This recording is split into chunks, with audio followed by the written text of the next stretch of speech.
जी अस्सलाम वालेकुम स्टूडेंट्स। यहाँ पे मैं जिस टॉपिक पे बात करने वाला हूँ इसका ताल्लुक आपकी ट्रेडिशनल क्वालिटी के साथ है। एक तो ट्रेडिशनल क्वालिटी अप्रोच और दूसरी मॉडर्न क्वालिटी अप्रोच।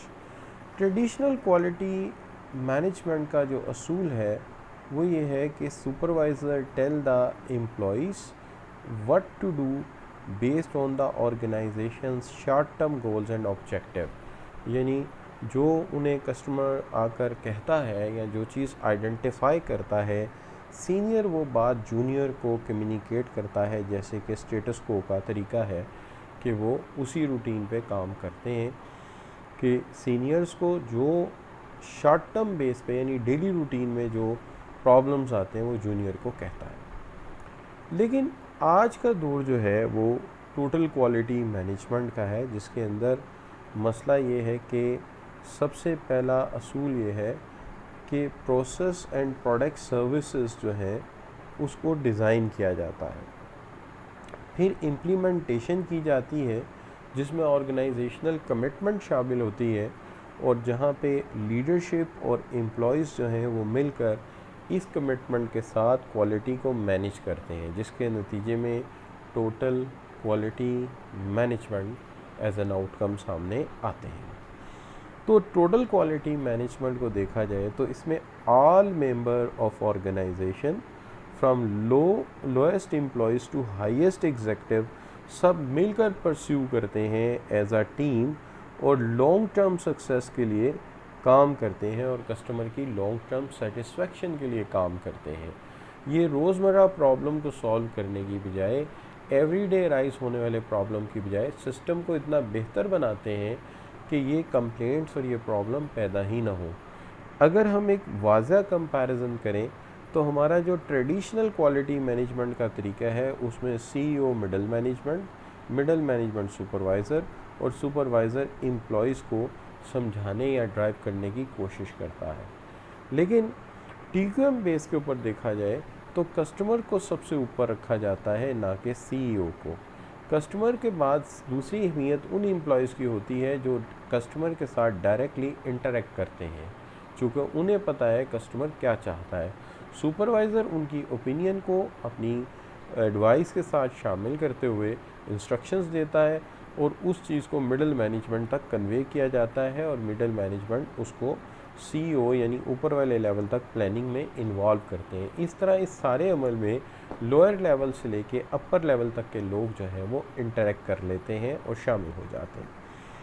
अगर हम इसके डिटेल एनालिसिस की या कंपैरिजन की तरफ जाएं तो डेफिनेशन के मुताबिक अगर देखा जाए तो ये प्रोडक्ट ओरिएंटेड है ट्रेडिशनल प्रोडक्ट, और जबकि टीक्यूएम कस्टमर ओरिएंटेड है।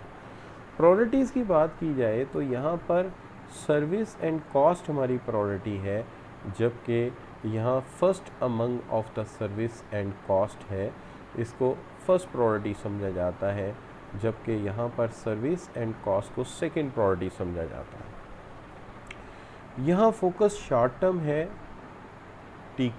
ट्रेडिशनल अप्रोच में, जबकि टीक्यूएम में फोकस लॉन्ग टर्म है। जबकि ट्रेडिशनल अप्रोच में हमारा एम्फेसाइज जो है वो डिटेक्शन पर है कि देखा जाए गलत क्या है, जबकि टीक्यूएम में हमारा डिटेक्शन की बजाय हमारा जोर प्रिवेंशन पर है। यानी डिटेक्शन का मतलब है गलती हो जाए तो देखेंगे, लेकिन प्रिवेंशन का मतलब है हमने गलती होने ही नहीं देनी। एरर के एंगल से देखा जाए तो ट्रेडिशनल अप्रोच ऑपरेशंस पर फोकस करती है, जबकि टीक्यूएम सिस्टम पर फोकस करती है। प्रॉब्लम्स में देखा जाए तो यहाँ पर ब्लेम किया जाता है किसी को और उसे पनिश किया जाता है जो इसका ज़िम्मेदार है, जबकि टीक्यूएम के अंदर प्रॉब्लम को आइडेंटिफाई करके रिजॉल्व किया जाता है, सज़ा और जज़ा के चक्कर में नहीं पड़ा जाता, क्योंकि जो गलती है वो सिस्टम से आई है। सिस्टम करेक्ट होता तो गलती ना आती। रिस्पॉन्सिबिलिटी यहाँ पे क्वालिटी कंट्रोल आपकी रिस्पॉन्सिबिलिटी है और क्वालिटी कंट्रोल कॉन्सेप्ट पे फोकस किया जाता है, जबकि यहाँ everyone is involved in that to in the suggestion recommendations।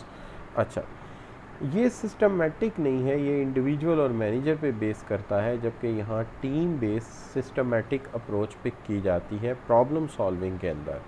Procurement के एतबार से ये सिर्फ प्राइस को देखते हैं, जबकि TQM में क्वालिटी साइकिल कॉस्ट देखी जाती है कि आज ये इस कीमत पे हम चीज़ ले रहे हैं, थ्रू आउट द लाइफ इसकी परफॉर्मेंस क्या होगी।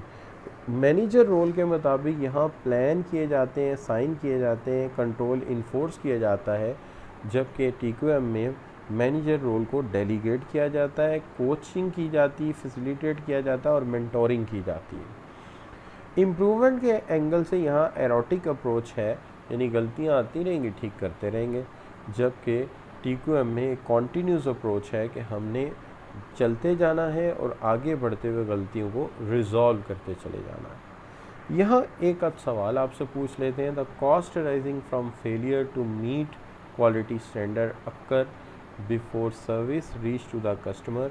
वो कॉस्ट जो कस्टमर के तक चीज़ पहुँचने से पहले आती है वो कौन सी होती है? वो कॉस्ट ऑफ रीवर्किंग है, री इंस्पेक्शन है, लोअर सेलिंग प्राइसेस हैं फॉर सब क्वालिटी, ये सारी ही आ जाती हैं, लिहाजा डी आपका करेक्ट ऑप्शन होगा, all of above. The cost arising from failure to meet quality standard occur the product service reach to the customer. तो फिर कौन सी कॉस्ट आ सकती है? तो फिर उसके अंदर जो कॉस्ट आ सकती है वो cost of recalling correcting products और cost of lost of goodwill, यानी ए एंड सी आ सकते हैं। ठीक हो गई जी बात। अच्छा, तो होप आपको यहाँ तक समझ आई होगी। Thank you very much for your joining and understanding my point of view.